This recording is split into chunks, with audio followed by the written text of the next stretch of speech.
I think a lot of it comes down to sheer hard work and determination, and a large chunk of naivety at the start. I am also a very trusting individual. Now, what I mean by that is that I trust things are going to happen, that things are going to come good, and that if you put the effort in, things will always work out. As you can see, I'm also an incredibly optimistic person, but I'm also a great planner. I look to the future, I plan ahead, and I try to think through all the possible consequences and iterations of what could happen, which is, believe me, sometimes exhausting, but it does allow me perhaps to be more innovative than others. In terms of my gender, sometimes I think it has worked to my advantage in terms of surprising people and exceeding their expectation. For example, I often smile when new contractors to Chapmans start chatting to me and potentially try to bamboozle me with terminology, and then are totally surprised that this blonde woman, often wearing pearls and high heels, actually knows exactly what she is talking about. So I do sometimes find that quite amusing. But it has actually led over time to really collaborative discussions about bigger projects. And it's great the way the contractors work together with me as equals. I think also, being a woman, there is less bullshit, if I'm allowed to say that, bluster and ego in play. I think we have more honest conversations.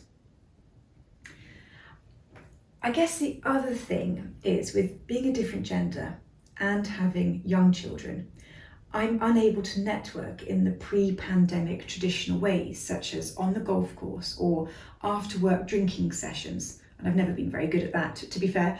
And thus I've been forced to develop, and have now found, fantastically supportive networks in terms of like-minded business people, female-driven Facebook groups such as Egg, LinkedIn, and also aligning myself and keeping in touch with really good businesswomen who are experts in their own fields. So these hugely supportive women, I think, have made a huge difference in growing my business. And all of these things have combined to allow me to punch above my weight in terms of influence and profile. I've also done extra things like position myself as an expert in my field. I've thrown myself into running training sessions for law firms, quite ballsy, I think, and really just taking big risks in terms of putting myself into really uncomfortable and challenging situations, but always being honest and always admitting any limitations. Now, I'm sorry, I'm not sure I've totally answered your question in terms of gender gap in leadership. But what's interesting, Sweden did a study, I think it was, back in the 60s, all about the equality of the sexes. And it was a really interesting study. And it was to do with, when you look at the bell curve of personality traits, there does seem to be a clear gender bias of those who are at the top of their fields. For example, in nursing, lots of people can nurse and do it. Men and women do both care, but as the bell curve tails off, it shows that ultimately women care more. So it doesn't mean to say that men don't care, but women care more. And it's those people on the end of the bell curve that care more that go into nursing. Now, I am all for equal opportunities, but I do think the genders have a different approach, and we definitely aren't the same. In terms of care and empathy, possibly being more of a female trait, I think this can be my Achilles heel though, as well as my greatest USP. My husband always says that I care too much.